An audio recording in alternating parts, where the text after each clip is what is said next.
स्वागत है प्यारे बच्चों। आज हम 8वीं कक्षा के हिंदी विषय की पहली कविता है मातृभूमि और उसका स्वाध्याय इसका अभ्यास करेंगे।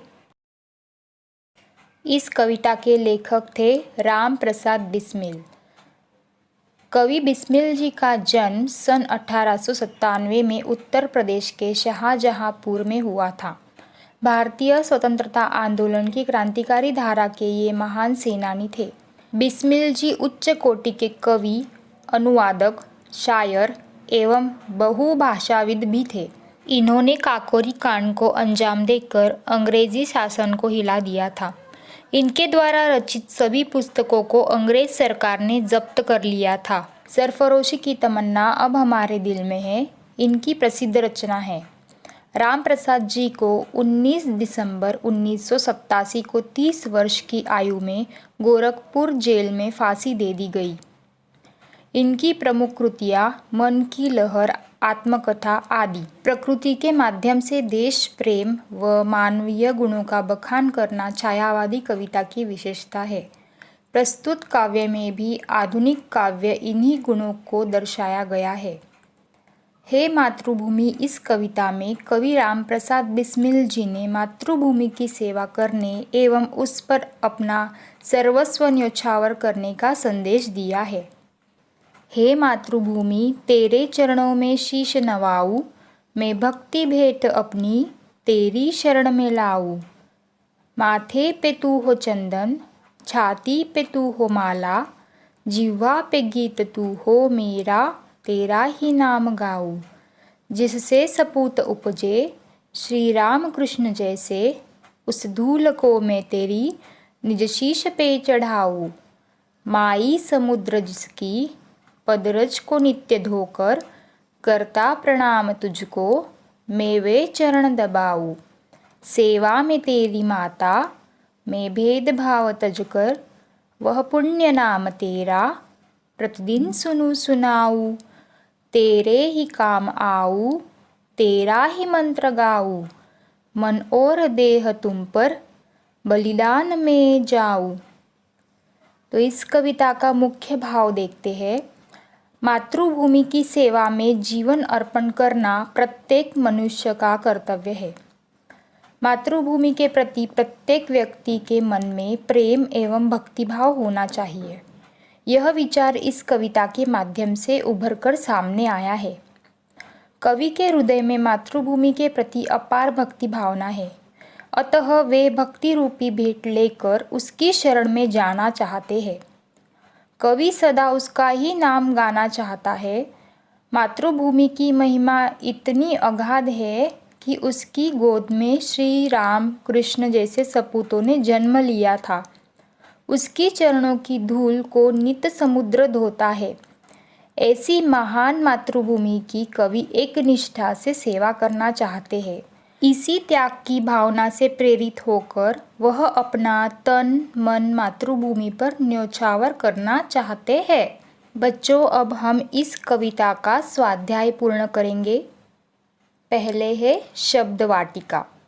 नवाना झुकाना, शीश सिर, जिह्वा जीभ, रज धूल, बलिदान प्राणाहुति निछावर, देह शरीर, चरण पद, सपूत अच्छे पुत्र, निज स्वयं, माई मातृभूमि, पुण्य पवित्र, तजकर त्याग कर। आगे का प्रश्न है, सूचना के अनुसार कृतियाँ करो।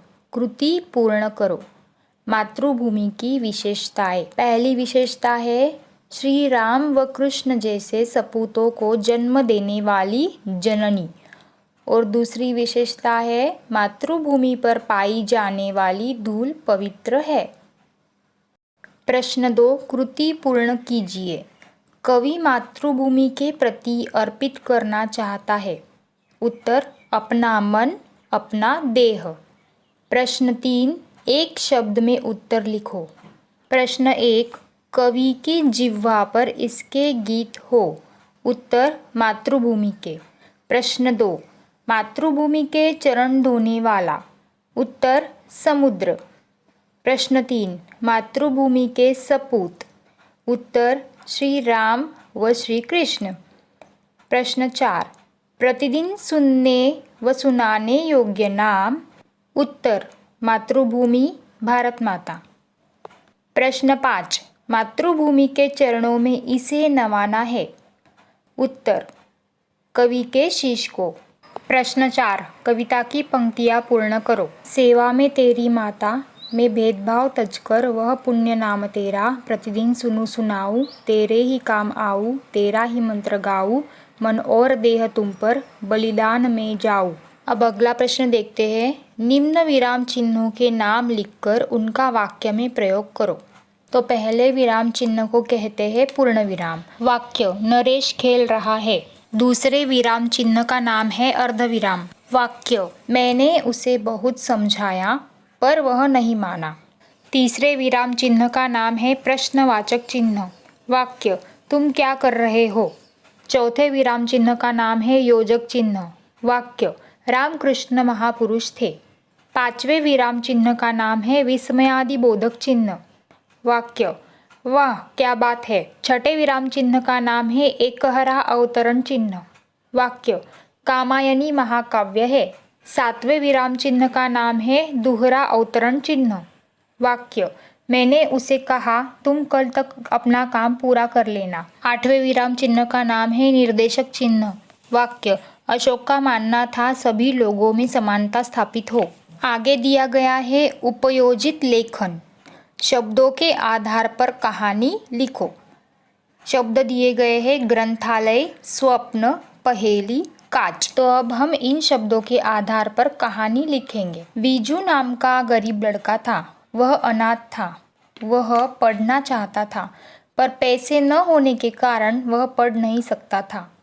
वह कांच की दुकान में सफाई का काम करता था। कांच की उस दुकान में कांच से बनी हुई रंग बिरंगी वस्तुएं थी। एक दिन सफाई करते समय एक कांच का गिलास उसके हाथ से नीचे गिर गया। इस कारण दुकान का मालिक उस पर गुस्सा हो गया और उसने उसे नौकरी से निकाल दिया। वीजू रोता रोता घर चला आया। बिना कुछ खाए वह सो गया। नींद में उसने एक परी को देखा। परी ने उससे कहा कि यदि वह उसकी पहेली का जवाब देगा तो वह टूटे हुए कांच के गिलास को फिर से जोड़ देगी। खुशी के मारे वह सपने में उछलने लगा। उसी वक्त उसकी आंखें खुली और तब उसे पता चला कि वह सपना देख रहा था। वीजू बहुत ही निराश हो गया। दूसरे दिन घूमते घूमते वह एक ग्रंथालय में गया। उसने ग्रंथालय में बैठकर किताबें पढ़नी चाहिए, लेकिन ग्रंथपाल ने उसे मना कर दिया। उसी वक्त वहां पर एक सज्जन व्यक्ति आए। उन्होंने जब यह जाना कि वह गरीब बच्चा किताबें पढ़ना चाहता है लेकिन रुपये न होने के कारण वह पढ़ नहीं सकता, तब उन्होंने स्वयं ठान लिया कि उस गरीब बच्चे की पढ़ाई का सारा खर्च वे स्वयं करेंगे। सचमुच वीजू की तकदीर बदल गई। आगे चलकर वह पढ़ लिख कर डॉक्टर बन गया। इस कहानी से हमें यह सीख मिलती है कि कठिन परिश्रम का फल सदैव हितकारी होता है। मेहनत के बल पर हम सफलता प्राप्त कर सकते हैं। अब अगला प्रश्न है स्वयं अध्ययन पर। विकास की ओर बढ़ता हुआ भारत देश से संबंधित महत्वपूर्ण कार्यों की सूची बनाइए। उत्तर ग्रामीण विकास, गांवों में बिजली तथा सड़कों का निर्माण, शिक्षा के क्षेत्र में प्रगति, अनिवार्य शिक्षा, विज्ञान व तकनीकी में विकास, अर्थव्यवस्था में सुधार, रोजगार में वृद्धि। धन्यवाद बच्चों। अगर आपको मेरी यह वीडियो अच्छी लगी तो वीडियो को सब्सक्राइब करना न भूलें और साथ में जो बेल आइकॉन दिया है उसे क्लिक करना न भूलें।